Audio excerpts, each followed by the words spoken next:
بسم اللہ الرحمن الرحیم السلام علیکم ورحمۃ اللہ وبرکاتہ۔ شیخ سعدی رحمۃ اللہ علیہ کی حکایت کی ذیل میں فرماتے ہیں کہ ایک درویش جنگل میں سفر کر رہا تھا کہ اچانک اسے ایک لولی لنگڑی لومڑی نظر آئی جو بے کسی اور بے بسی کی تصویر بنی ایک جھاڑی کے پاس پڑی تھی۔ درویش کو خیال آیا کہ یہ بیچاری نہ شکار کر سکتی ہے نہ کہیں آنے جانے کی قابل ہے، تو یہ اپنا پیٹ کیسے پالتی ہوگی؟ ابھی درویش یہ بات سوچ ہی رہا تھا کہ ایک شیر کسی گیدڑ کو منہ میں دبائے ہوئے وہاں آ گیا۔ لومڑی کی بالکل پاس رک کر اس نے اپنے شکار میں سے کچھ کھایا اور باقی وہیں چھوڑ کر چلا گیا۔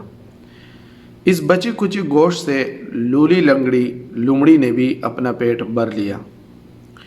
درویش نے اسے محض ایک اتفاق سمجھا کہ یہ سب کچھ اچانک ہوا، لیکن جب دوسرے دن بھی ایسے ہی ہوا تو اسے پکا یقین ہو گیا کہ اس معذور لومڑی کو رزق پہنچانے کا یہ انتظام اللہ پاک کی طرف سے ہے۔ اس نے اپنے دل میں فیصلہ کیا کہ میں بھی آئندہ سے اپنے رزق کے لیے کوئی کوشش نہیں کروں گا۔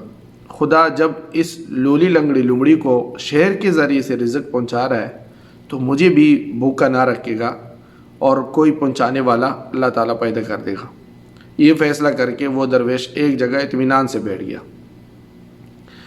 درویش کو پکا یقین تھا کہ مجھے بھی کہیں نہ کہیں سے کھانے پینے کی چیزیں پہنچائی جائیں گی، لیکن کافی وقت گزر گیا اور اس کے پاس کوئی نہ آیا، یہاں تک کہ ایک دن بیت گیا۔ بھوک اور پیاس کی وجہ سے اس کی حالت بدتر ہو گئی اور گھبراہٹ پیدا ہونے لگی، اور اسی گھبراہٹ میں اس کے ضمیر نے اسے جھنجھوڑا کہ اے کم ہمت انسان، تو اس لولی لنگڑی لومڑی کی طرح کیوں بنتا ہے؟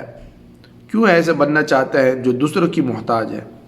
اس شیر کی طرح کیوں نہیں بنتا جو خود بھی کھاتا ہے اور دوسروں کو بھی کھلاتا ہے؟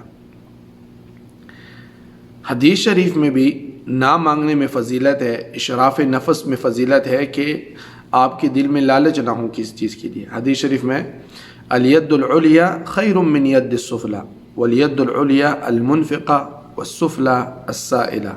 حضرت عبداللہ ابن عمر رضی اللہ تعالیٰ عنہ سے روایت ہے کہ نبی کریم صلی اللہ علیہ وسلم نے ارشاد فرمایا، اوپر والا ہاتھ نیچے والے ہاتھ سے بہتر ہے۔ اوپر والا ہاتھ دینے اور خرچ کرنے والا ہے اور نیچے والا دست سوال ہے۔ تو خود بھی کوشش کریں اور اپنے رزق میں سے ان بندوں اور کمزور لوگوں کو بھی کھلائیں جو اس کے محتاج ہیں۔ یقیناً کہ دینے والا ہاتھ لینے والے ہاتھ سے بہتر ہے، اور کسی کے طمع اور لالچ میں بیٹھ جانا یہ خود اپنے ساتھ بھی زیادتی ہے، اور اس کے بھی منافی ہے کہ آپ اپنے لیے محنت نہیں کرتے۔ تو اللہ تعالیٰ ہمیں دینے والا بنائے، لینے والا نہ بنائے۔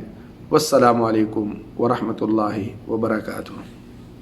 دوستو، صادق ٹی وی کو سبسکرائب کرنا مت بھولیے، ویڈیو کو لائک کریں، شیئر کریں اور کمنٹ سیکشن میں اپنے رائے کا اظہار ضرور کریں۔